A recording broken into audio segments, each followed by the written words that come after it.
Kisah ini berawal dari seorang pria bernama Brian Stewart. Sehari-hari Brian bekerja sebagai phlebotomist atau petugas medis yang bertugas mengambil darah pasien. Brian Stewart bekerja di Barnes Hospital di St. Louis, negara bagian Missouri, dan bertugas di malam hari. Dia terampil dalam menggunakan jarum kupu-kupu untuk mengambil darah pasien. Jika sesama rekan phlebotomist kesulitan menemukan pembuluh darah pasien, mereka selalu minta tolong Brian, dan dengan rabaan jemarinya, Brian segera menemukan pembuluh darah itu. Selain dikenal sebagai phlebotomist yang ahli dan kompeten, Brian juga dikenal sebagai pria berpenampilan rapi dibandingkan rekan-rekannya yang lain. Kemeja dan celana panjang kaki yang dikenakannya selalu disetrika licin. Sebelum bekerja di Barnes Hospital di St. Louis, Brian pernah bergabung dengan ketentaraan Amerika sebagai petugas medis dan ikut bertugas di Timur Tengah saat pecah Perang Teluk. Saat ikut pelatihan medis militer di Missouri tahun 1990, Brian bertemu Jennifer Jackson, seorang wanita beranak satu. Mereka kemudian pacaran dan bahkan sempat merencanakan bertunangan, meski rencana itu tidak pernah terlaksana. Hubungan keduanya tidak mulus. Sifat si phlebotomist tidak bisa ditebak. Terkadang dia lembut dan perhatian, tapi di lain waktu dia memukul dan menampar Jennifer. Saat Jennifer hamil, Brian Stewart terlihat senang.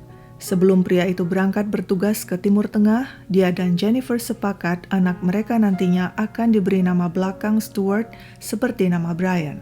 Pada 24 Februari 1991, Jennifer melahirkan anak laki-laki. Brian, si ayah, setia menelpon dari Timur Tengah untuk menanyakan kabar Jennifer dan si bayi yang diberi nama mirip sang ayah, Brian Stewart. Beberapa bulan kemudian, si phlebotomist kembali ke Amerika. Dia terlihat bahagia punya anak laki-laki. Tapi sayangnya hubungan Brian dan Jennifer tidak harmonis. Pertengkaran sering terjadi. Brian semakin temperamental. Jika mereka bertengkar, si phlebotomist sering pergi dari rumah meninggalkan Jennifer dan sang bayi. Tapi saat Jennifer ingin memutuskan hubungan mereka, Brian menolak. Dia mengatakan dialah yang akan menentukan kapan hubungan mereka berakhir. Namun akhirnya hubungan itu bubar juga. Jennifer stres dan pergi meninggalkan Brian. Wanita itu bahkan sempat dirawat di rumah sakit karena stres. Pada saat itu, Jennifer mulai menyinggung tentang tunjangan anak pada si ayah, Brian. Jennifer minta meski mereka berpisah agar si phlebotomist sebagai ayah bertanggung jawab dan membayar biaya hidup bayi Brian. Mendadak, si phlebotomist mulai mempertanyakan, apakah benar bayi Brian darah dagingnya? Tiba-tiba dia curiga anak itu adalah hasil hubungan Jennifer dengan pria lain dan bukan dengannya. Brian Stewart menolak membayar tunjangan anak. Ketika dia dan Jennifer bertengkar soal itu, Brian melontarkan pernyataan kejam. Anakmu tidak bakalan hidup lama. Palingan di usia 5 tahun juga sudah mati. Akhirnya pengadilan turun tangan dan memerintahkan Brian melakukan tes DNA, dan terbukti si bayi adalah anak kandungnya dan dia wajib membayar tunjangan anak. Jennifer dan Brian Stewart yang sudah berpisah tidak pernah bertemu lagi. Brian juga tidak pernah datang melihat anaknya. Hingga bulan Februari 1992, si kecil Brian yang hampir berusia 1 tahun terserang asma parah sehingga harus diinfus dan dirawat di rumah sakit. Jennifer segera menghubungi sang ayah dan memberitahu anak mereka sakit. Wanita itu sebenarnya tidak berharap si phlebotomist akan datang melihat anaknya, karena toh selama ini pria itu juga tidak pernah mengunjungi anaknya. Ketika Brian Stewart muncul di ruang rawat anaknya, Jennifer tentu saja surprise. Terlebih melihat pria itu datang membawa jas labnya. "Untuk apa kau bawa-bawa jas labmu ke sini?" tanya Jennifer. Brian menjawab dia tidak mau meninggalkan jas labnya di mobil. Tumben, Brian terlihat lembut dan perhatian. Dia bahkan menyuruh Jennifer yang letih untuk istirahat sejenak dan pergi membeli minuman di kafetaria rumah sakit. Dia berjanji akan menjaga anak mereka. Jennifer pergi selama 15 menit untuk membeli minuman. Saat kembali, dia menemukan Brian duduk di kursi sambil menggendong anaknya yang mengerang kesakitan. Dokter yang kemudian memeriksa kondisi si kecil Brian terkejut melihat tiba-tiba kondisi Brian memburuk. Dia sulit bernafas, suhu tubuh dan denyut nadinya meningkat. Dokter segera bertindak. Kondisi si kecil Brian pun berhasil diatasi dan kembali normal. Tapi sejak saat itu, Si kecil Brian tidak pernah sehat lagi. Segala penyakit mendatanginya. Setiap saat anak itu bolak-balik ke rumah sakit. Dokter melakukan berbagai pemeriksaan, tes, dan pengobatan, tapi tetap bingung apa yang sebenarnya menimpa si kecil Brian. Beberapa waktu berlalu, si kecil Brian tetap sakit-sakitan. Selama beberapa tahun ke depan, Brian bolak-balik keluar masuk rumah sakit. Sang ibu Jennifer tidak putus asa. Dia membawa Brian ke berbagai dokter dan rumah sakit untuk mencari tahu penyakit apa yang sebenarnya diderita Brian. Berbagai tes dilakukan dokter, tapi tetap tidak bisa ditemukan secara pasti mengapa kondisi kesehatan Brian buruk sekali.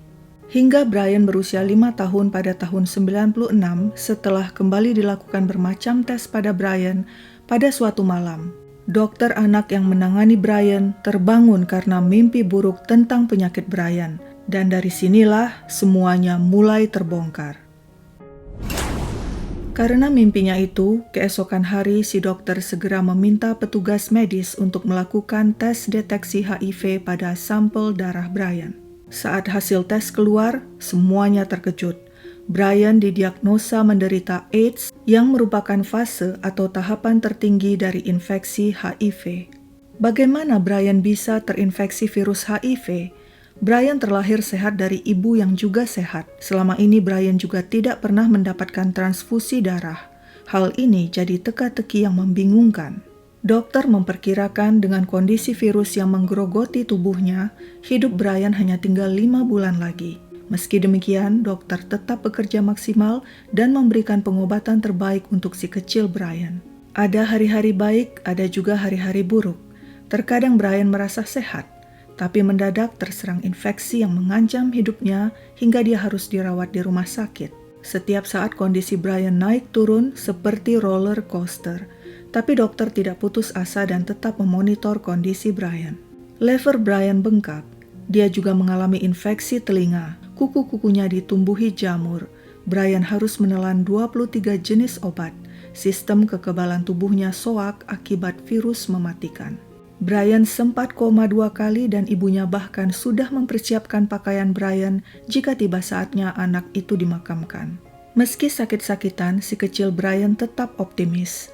Dia suka menonton film Forrest Gump yang berkisah tentang perjuangan hidup seorang anak berkebutuhan khusus. Brian suka dengan karakter Forrest Gump dan selalu mengingat perkataan Forrest Gump, "Hidup seperti sekotak coklat, kau tidak akan tahu yang mana yang akan kau dapat." Sementara itu, sejak tahu anaknya menderita AIDS, sang ibu Jennifer Jackson tidak bisa tenang. Dia tidak mau pasrah menerima semua begitu saja. Berbekal laporan diagnosa dokter, Jennifer pun melapor ke polisi bahwa ada seseorang yang menularkan virus HIV pada anaknya dan mohon polisi Missouri untuk menginvestigasi kasus itu. Laporan itu diterima detektif Kevin Wilson. Si detektif yang pernah jadi paramedis mengerti tentang penyebaran virus HIV. Investigasi pun dimulai. Sang detektif menanyai anggota keluarga si kecil Brian, teman-teman, babysitter, dan dokter-dokter yang pernah menangani si kecil. Sang ayah kandung Brian Stewart juga ikut ditanyai. Detektif Kevin Wilson juga meminta Departemen Kesehatan Missouri untuk mengecek darah 30 orang yang pernah berdekatan dengan si kecil Brian, termasuk keluarga dan teman. Hasilnya, tidak seorang pun terinfeksi virus HIV. Detektif juga mengecek semua latar belakang keluarga si kecil Brian dan menemukan si ayah Brian Stewart memiliki profesi unik, yaitu phlebotomist yang punya akses pada darah pasien yang terinfeksi virus HIV. Berdasarkan informasi dari si ibu Jennifer, Brian Stewart juga punya motif untuk menyingkirkan anaknya sebab dia enggan membayar child support atau tunjangan biaya anak. Selain itu, saat bertengkar dengan Jennifer, Brian pernah mengatakan, "Anakmu tidak bakalan hidup lama. Palingan usia 5 tahun juga sudah mati." Detektif pun mulai menyusun senario kejadian sebagai berikut. Pada bulan Februari 92, Brian Stewart datang menjenguk anaknya yang dirawat di rumah sakit karena sakit asma. Dia datang dengan membawa jas labnya, lalu menyuruh Jennifer sang ibu untuk istirahat dan membeli minuman di kafetaria.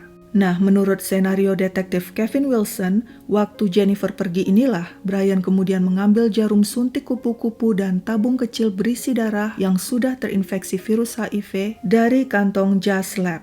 Dengan bantuan jarum suntik kupu-kupu yang dihubungkan ke tabung itu, pria itu lalu memasukkan darah terkontaminasi ke tubuh anaknya. Hal itulah yang kemudian menyebabkan kondisi si kecil mendadak memburuk. Suhu tubuhnya tinggi dan dia mengerang kesakitan sebab golongan darah yang disuntikkan sang ayah ke tubuh anaknya berbeda dengan golongan darah si anak. Saat diinterogasi selama 8 jam tentang hal ini, sang ayah Brian Stewart menolak menjawab. Dia hanya diam sambil menatap tembok. Brian Stewart berhasil diseret ke pengadilan pada tahun 98. Meskipun hanya bukti-bukti yang sifatnya tidak langsung atau circumstantial evidence dan tanpa bukti langsung seperti sidik jari, DNA, dan sebagainya. Di pengadilan terbongkar sepak terjang Brian Stewart selama ini yang penuh dengan kekerasan. Elizabeth Stolt, mantan istrinya yang dinikahi Brian setelah putus dari Jennifer, bersaksi bahwa Brian adalah pria kasar dan kejam yang berkali-kali mengancamnya. Brian mengatakan pada Elizabeth, jika dia berani bertingkah macam-macam, maka Brian akan menghabisi dirinya. Brian sesumbar, dia punya cara tertentu untuk menghabisi orang dan tidak akan ketahuan. Dalam persidangan, seorang rekan Brian juga bersaksi pria itu pernah berkata padanya, jika ada orang yang macam-macam padanya, maka dia akan menginjeksi orang itu dengan sesuatu dan dijamin tidak akan ada yang tahu dialah pelakunya. Tapi pengacara Brian Stewart mengajukan pembelaan. Menurutnya, si kecil Brian terinfeksi virus HIV dari jarum suntik yang ditinggalkan adik Jennifer dan teman-temannya sesama pemakai narkoba di rumah Jennifer. Si kecil Brian juga bisa saja terinfeksi HIV di rumah sakit selama dia dirawat di sana. Tapi juri tidak percaya pada pembelaan pengacara Brian Stewart. Lagi pula, sudah terbukti adik Jennifer dan teman-temannya tidak terinfeksi HIV. Meskipun bukti-bukti yang diajukan sifatnya circumstantial evidence atau tidak langsung, tapi juri menganggap bukti-bukti itu kuat dan semuanya merujuk pada Brian Stewart. Sidang pun akhirnya menjatuhkan hukuman seumur hidup pada si phlebotomist. Di persidangan, Hakim Ellsworth Cundiff mengatakan pada Brian Stewart, "Saya percaya, ketika suatu saat nanti Tuhan memanggilmu, kamu akan dibakar di neraka selama-lamanya. Dan mungkin hanya itulah keadilan yang didapat saat kamu akhirnya pergi selamanya. Menyuntik bayi berusia 10 bulan dengan virus AIDS membuat dirimu sama dengan seorang penjahat perang terburuk. Hukuman maksimum yang bisa saya jatuhkan padamu adalah penjara seumur hidup. Menurut saya, hukuman itu tidak adil dibandingkan apa yang akan dialami anakmu. Dia akan meninggal. Kita semua tahu tentang hal itu." Semua orang percaya si kecil Brian tidak akan bisa bertahan lama. Tapi manusia hanyalah manusia dengan semua pendapat dan prediksinya. Yang terjadi malah sebaliknya. Dari hari ke hari, kesehatan Brian semakin membaik. Pada saat yang sama juga, pengobatan AIDS semakin berkembang. Pengobatan yang bisa mengontrol virus itu dan mencegah komplikasi penderita. Kesehatan Brian membaik hingga akhirnya dia bisa masuk taman kanak-kanak seperti anak-anak lainnya, meskipun dia harus membawa bermacam obat dan memakai infus makanan yang ditempelkan ke perutnya. Brian harus diinfus makanan cair bergizi sebab makanan biasa akan membuatnya muntah. Sang ibu Jennifer Jackson terpaksa berhenti bekerja untuk menjaga sang anak, dan mereka hidup bergantung pada bantuan pemerintah. Jennifer juga berjuang agar anaknya bisa diterima di SD biasa yang sempat khawatir seorang anak yang menderita AIDS akan jadi murid mereka. Pantang mundur, Jennifer memberi penjelasan pada pihak sekolah, bahkan berbicara di depan guru-guru dan pengurus sekolah, mengedukasi mereka tentang penderita AIDS. Akhirnya si kecil Brian bisa masuk SD meski dia harus memakai kamar mandi sendiri.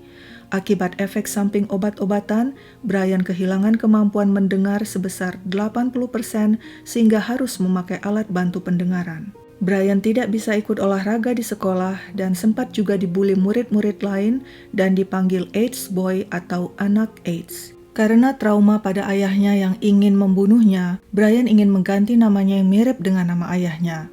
Tapi ibunya Jennifer Jackson mengatakan nama dia sudah jadi identitasnya, sehingga kalaupun mengganti nama, ejaan atau spellingnya saja yang diubah sedikit. Sehingga akhirnya, Brian pun mengganti namanya dari Brian Stewart menjadi Brian Jackson. Nama pertama memakai huruf R ganda dan nama belakangnya meniru nama ibunya.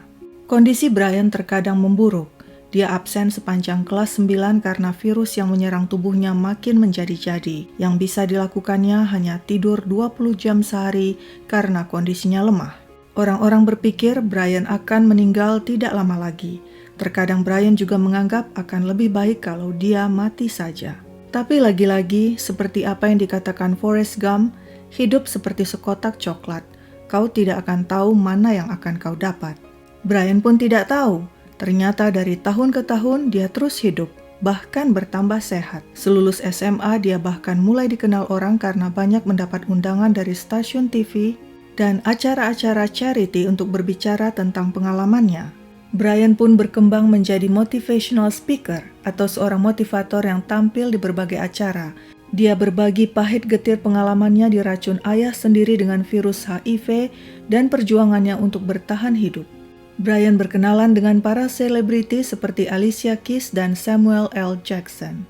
Sekarang Brian sudah memiliki rumah sendiri di St. Louis, Missouri yang dibelinya dari hasil ganti rugi malpraktek dari Barnes Hospital, tempat ayahnya bekerja. Sang ibu Jennifer telah memenangkan gugatan malpraktik terhadap rumah sakit itu karena dianggap lalai mengawasi pegawainya sehingga bisa mencuri darah pasien yang terinfeksi virus HIV. Brian Jackson juga menjadi aktivis AIDS dan mendirikan organisasi sosial HIV yang diberi nama Hope is Vital. Dia berkunjung ke Kenya dan menyampaikan kisahnya pada anak-anak di sana yang banyak terinfeksi virus HIV. HIV bukan vonis mati dan bukan akhir segalanya. Yang sulit dalam hidup Brian adalah mencari pasangan hidup. Sebab ketika si wanita tahu dia menderita AIDS, biasanya wanita itu akan mundur. Meski begitu, pada 2011 lalu dikabarkan Brian sudah punya girlfriend. Ada atau tidak ada pacar atau pasangan hidup, yang terpenting hidup Brian kini relatif sehat. Meskipun dia cepat letih dan harus cek darah setiap 3 bulan, Brian kini cukup makan 1 pil saja dalam sehari untuk pengobatannya. Brian tidak pernah menghubungi sang ayah di penjara. Ayah yang berusaha membunuhnya dengan virus HIV hanya karena menolak membayar tunjangan anak sebesar $267 per bulan. Hidup seperti sekotak coklat. Kau tidak akan tahu yang mana yang akan kau dapat. Brian yang saat usia 5 tahun divonis hanya akan hidup 5 bulan lagi, ternyata sekarang bertambah sehat dan sudah mencapai usia 30 tahun dan dikenal sebagai motivator yang tampil di mana-mana. Sedangkan sang ayah, Brian Stewart, yang selalu berpikir punya ide hebat untuk menghabisi orang dan berusaha membunuh anaknya dengan injeksi maut, mungkin tidak menyangka kejahatannya akan terbongkar dan hidupnya berakhir selamanya di balik terali besi. Meski begitu, si phlebotomist Brian Stewart tetap bersikeras dirinya tidak bersalah dan tidak tahu menahu mengapa anaknya terjangkit virus HIV. Sekian dulu ceritaku, sampai jumpa di cerita lain.